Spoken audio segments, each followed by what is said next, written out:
ഓം ശ്രീരാമചന്ദ്രായ നമ. എല്ലാ സജ്ജനങ്ങൾക്കും വിനീതമായ നമസ്കാരം. ഇന്ന് ശ്രീ വാൽമീകി രാമായണം സുന്ദരകാന്ഡത്തിലെ 57-ാമത്തെ സർഗമാണ് വ്യാഖ്യാനിക്കുന്നത്. ഹനുമാന്റെ പ്രത്യാഗമനമാണ് ഇതിന്റെ പ്രതിപാദ്യ വിഷയം. സഞ്ചന്ദ്രകുമുദം രമ്യം സർഗകാരണ്ഡവം ശുഭം ശിഷ്യശ്രവണകാദംബമപ്രശൈവലകാശാഡ്വലം. സൂര്യനാകുന്ന നീർക്കോഴിയും രമ്യമായ തിങ്കളാകുന്ന ആമ്പലും പൂയ ശ്രാവണ നക്ഷത്രങ്ങളാകുന്ന ഹംസങ്ങളും മേഘങ്ങളാകുന്ന പായലുകളും പുൽപ്പുറങ്ങളും പുലർത്ത നക്ഷത്രമാകുന്ന പെരുമീനും ചൊവ്വയാകുന്ന വലിയ മുതലയും ഐരാവതമാകുന്ന മഹാദ്വീപും സ്വാതി നക്ഷത്രമാകുന്ന അരണ്യത്തിന്റെ വിലാസവും ചുഴലിക്കാറ്റുകളുടെ കൂട്ടമാകുന്ന തിരമാലകളും നിലാവാകുന്ന മഞ്ഞുനീരും യക്ഷ ഗന്ധർവ ഭുജംഗങ്ങളാകുന്ന വിടർന്ന കമലോൽപ്പലങ്ങളുള്ള അപാരമായ ആകാശ സമുദ്രത്തില് വായുവേഗവാനായിരിക്കുന്ന ഹനുമാൻ കടലിൽ കപ്പൽ എന്ന പോലെ തളർച്ചയില്ലാതെ നീന്തി. ഉപമകളുടെ ഒരു ഘോഷയാത്രയാണ് ഇവിടെ നമ്മൾ കേൾക്കുക. ആകാശത്തിലേക്കുള്ള ആ ഹനുമാന്റെ ആകാശം വഴിയുള്ള ഹനുമാന്റെ പ്രയാണത്തെ വളരെ ഭംഗിയായിട്ട് ചിത്രീകരിച്ചിരിക്കുക.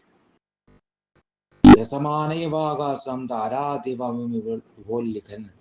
വാനിടത്തെ വിഴുങ്ങുന്നത് പോലെയും ചന്ദ്രബിംബത്തെ ഉരസുന്നത് പോലെയും സൂര്യനക്ഷത്രങ്ങളോടുകൂടി ആകാശത്തെ അപഹരിക്കുന്നത് പോലെയും മേഘങ്ങളെ വലിക്കുന്നത് പോലെയും ശ്രീമാനും വ്യോമചരനും മഹാനും മാരുതപുത്രനും വാനരനുമായിരിക്കുന്ന ഹനുമാൻ സഞ്ചരിച്ചു. വെളുപ്പ്, ചുവപ്പ്, നീല, തുടുപ്പ്, പച്ച, കറുപ്പ് എന്നീ നിറങ്ങളില് വൻമേഘങ്ങളൊക്കെ വിളങ്ങി. വീണ്ടും വീണ്ടും മുകിൽച്ചാർത്തിൽ പ്രവേശിച്ചും പുറത്തു വന്നും മറവാർന്നും വെളിപ്പെട്ടും ചന്ദ്രനെ പോലെ പ്രച്ഛന്നശ്ച പ്രകാശശ്ച ചന്ദ്രമാ ഇവ ദൃശ്യതേ. ചന്ദ്രനെ പോലെ ഹനുമാൻ കാണപ്പെട്ടു. ഇടതെങ്ങിയ പലതരം മേഘങ്ങളിൽ പ്രവേശിച്ച വെൺതുകിൽ ചുറ്റിയ ആ വീരൻ ഉടൽ മറഞ്ഞും വെളിപ്പെട്ടും ആകാശത്തിലെ അമ്പിളി എന്നതുപോലെ കാണപ്പെട്ടു. വീണ്ടും വീണ്ടും മേഘവൃന്ദത്തെ പിളർന്ന് പുറമേ വന്നും ആകാശത്തിലെ ഗരുഡനെ പോലെ ഹനുമാൻ സഞ്ചരിക്കുകയുണ്ടായി. മഹാതേജസ്വിയും ഇടനാദം പോലെ അലറുന്നതുമായിരിക്കുന്ന അവൻ ഉറക്കെ അലറിക്കൊണ്ട് ബലവാന്മാരായിരിക്കുന്ന രാക്ഷസന്മാരെ കൊന്നും തൻ്റെ പേരിനെ വിസ്തൃതമാക്കിയും നഗരത്തെ നശിപ്പിച്ച് രാവണനെ വിഷമിപ്പിച്ച് പെരുമ്പടയെ മർദ്ദിച്ച് വൈദേഹിയെ വണങ്ങിയിട്ട് സമുദ്രമധ്യത്തിലൂടെ തിരിച്ചു പോന്നു. വീരവാനായിരിക്കുന്നവൻ പർവ്വതേന്ദ്രനായിരിക്കുന്ന സുനാപത്തെ തൊട്ടുതലോടിയ ശേഷം ഞാളിൽ നിന്ന് വിട്ട നരാജം പോലെ മഹാവേഗവാനായിട്ട് സഞ്ചരിച്ചു. അല്പം കൂടി അടുത്ത് ചെന്നപ്പോൾ മേഘം പോലെയുള്ള മഹേന്ദ്ര മഹാപർവ്വതത്തെ കണ്ട് അലറി. മേഘനാഥം പോലെ മഹാശബ്ദമുള്ള ആ വാനരശ്രേഷ്ഠൻ ഉറക്കെ അലറി വിളിച്ചുകൊണ്ട് 10 ദിക്കുകളെയും ഒച്ച കൊണ്ട് നിറച്ചു. സുഹൃത്തുക്കളെ കാണാനുള്ള ആശയോട് കൂടിയിട്ട് ആ ദേശത്ത് വന്ന് ഗർജിക്കുകയും വാലൊക്കെ വീശുകയും ചെയ്തു. ഗരുഡൻ സഞ്ചരിക്കുന്ന വഴിയിൽ വെച്ച ഉച്ചത്തിൽ അവനങ്ങനെ അലറിയപ്പോൾ ആ ഒച്ച കേട്ട ആദിത്യമണ്ഡലമായ ആകാശം പിളരുന്ന മട്ടിലായിട്ട് മാറി. സമുദ്രത്തിന്റെ ആ ഉത്തര തീരത്തില് വായുപുത്രനെ കാണാനായിട്ട് കാത്തു നിന്നിരുന്നവരും ശൂരന്മാരും ശക്തിശാലികളുമായിരിക്കുന്ന വാനരന്മാര് കാറ്റടിച്ച മേഘത്തിന്റെ മുഴക്കം പോലെ ഹനുമാന്റെ ഉരുവേഗത്താലുള്ള ശബ്ദം കേട്ടു. ദുഃഖിച്ചുകൊണ്ടിരുന്ന വാനരന്മാരെല്ലാവരും ആ മേഘഗർജനം പോലെയുള്ള വാനരേന്ദ്രസ്യ നിർഘോഷം ഭർജൻ എന്നതോപമം വാനരേന്ദ്രന്റെ ഗർജനം കേട്ടു. തോഴനെ കാണാനായിട്ട് ആശപൂണ്ട വാനരന്മാരെ എല്ലാവരും ബഭൂരുത്സുകാഹ സർവേ സുഹൃദംശന കാംക്ഷണ. ചുറ്റുപാടും ഔത്സുക്യത്തോടു കൂടിയിട്ട് അന്വേഷിച്ചു. ജാംബവാൻ സ ഹരിശ്രേഷ്ഠ പ്രീതി സംഹൃഷ്ടമാനസ. പ്രീതി കൊണ്ട് കൊൾമയിൽ കൊണ്ട് കവിശ്രേഷ്ഠനായിരിക്കുന്ന ജാംബവാൻ ഉപാമന്ത്രകരീൻ സർവാൻ ഇതം വചനം അബ്രവീൽ. എല്ലാ വാനരന്മാരെയും വിളിച്ചുകൊണ്ട് ഇപ്രകാരത്തിൽ പറഞ്ഞു: സർവദാ കൃതകാര്യോസോ ഹനുമാൻ നാത്ര സംശയ. ഹനുമാൻ എല്ലാവിധത്തിലും കാര്യം സാധിച്ചിരിക്കുന്നു, സംശയമില്ല. കൃതകാര്യസ്ഥാനാഥേയം വിധോപവേൽ. കാര്യം സാധിച്ചിട്ടില്ല എങ്കിൽ അവനിങ്ങനെ ശബ്ദിക്കുകയില്ല. ആ മഹാത്മാവിന്റെ കൈകാലുകളുടെ വേഗതയും ശബ്ദവും കേട്ട് ഇഷ്ടരായിരിക്കുന്ന ഹരികള് അങ്ങോട്ടും ഇങ്ങോട്ടും ചാടി.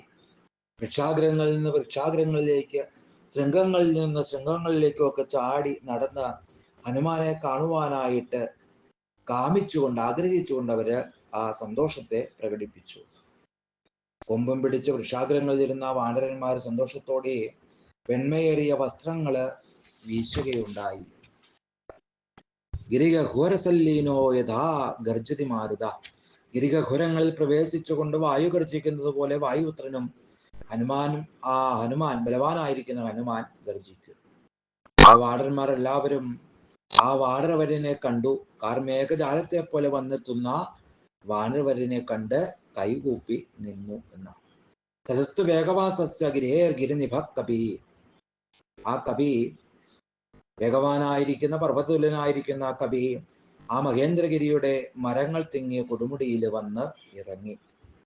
ഹർഷേണാപൂര്യമാണോസൗ രമ്യേ പർവ്വത നിർച്ഛരേ. അത്യധികം സന്തോഷിച്ച അവൻ രമ്യമായ പർവ്വതച്ചോലയില് ചിറകറ്റ മലയെപ്പോലെ വാനിൽ നിന്ന് വീണു.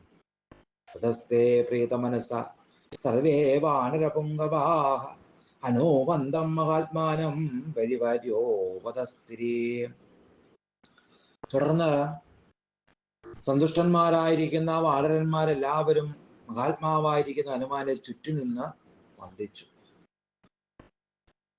ഹനുമാന്റെ അടുക്കലേക്ക് പ്രസന്നമുഖരായി കൊണ്ട് അവരെല്ലാവരും എത്തിച്ചേർന്നു, സമീപിച്ചു. കായ്കള്, കിഴങ്ങുകള്, ഉപായനാനി ചാതായ മൂലാനി ച ഫലാനി ച. കായ്കളും കിഴങ്ങുകളും കാഴ്ചദ്രവ്യങ്ങളും ഒക്കെ എടുത്തുകൊണ്ട് ആ കവിശ്രേഷ്ഠനെ അവര് സൽക്കരിച്ചു. ഹനുമാനാകട്ടെ ജാമ്പവൻ മുതലായ വൃദ്ധന്മാരെയും ഗുരുക്കന്മാരെയും കുമാരനായിരിക്കുന്ന അങ്കദം ചെയ്വസോവൻ വന്ദത മഹാകവി, അങ്കദരെയും ഒക്കെ വന്ദിച്ചു. സദാഭ്യാം പൂജ്യ കവിവിശ്വ പ്രസാദിത.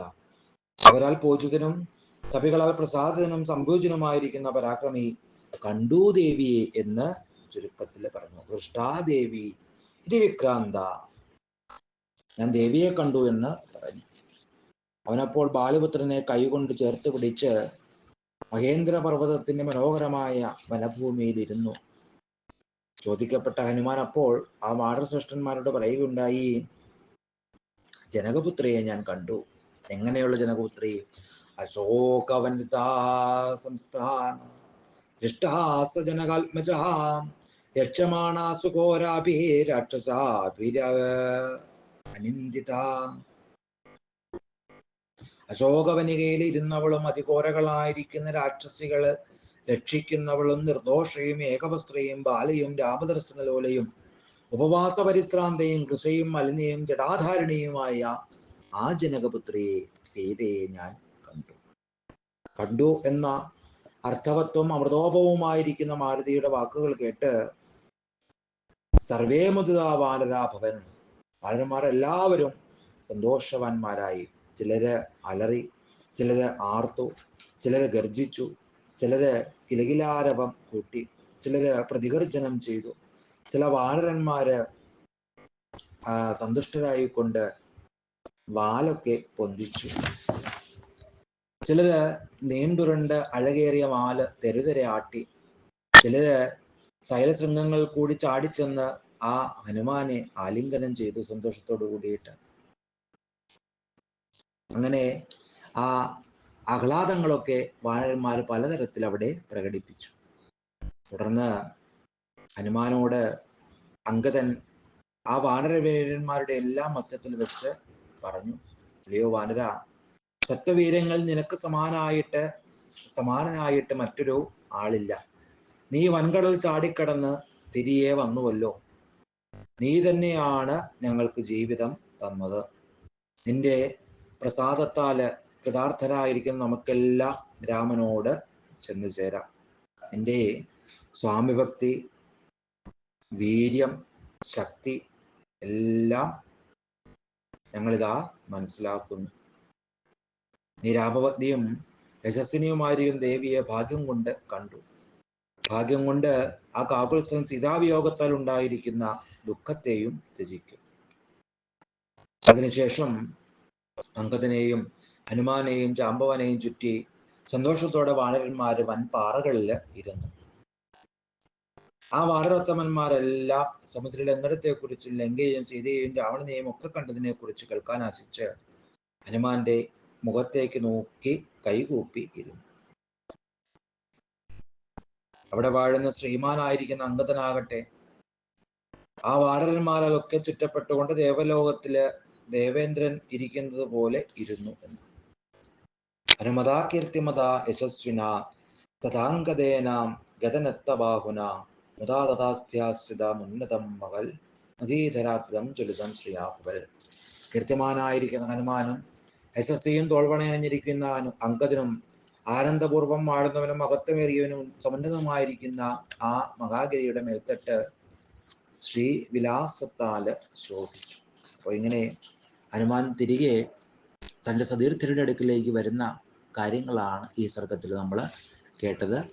എല്ലാവർക്കും രാമാനുഗ്രഹം ഉണ്ടാകട്ടെ എന്ന് പ്രാർത്ഥിക്കുന്നു. സർവം ശ്രീരാമ പാദാര വിന്ദാർപ്പണമസ്തു.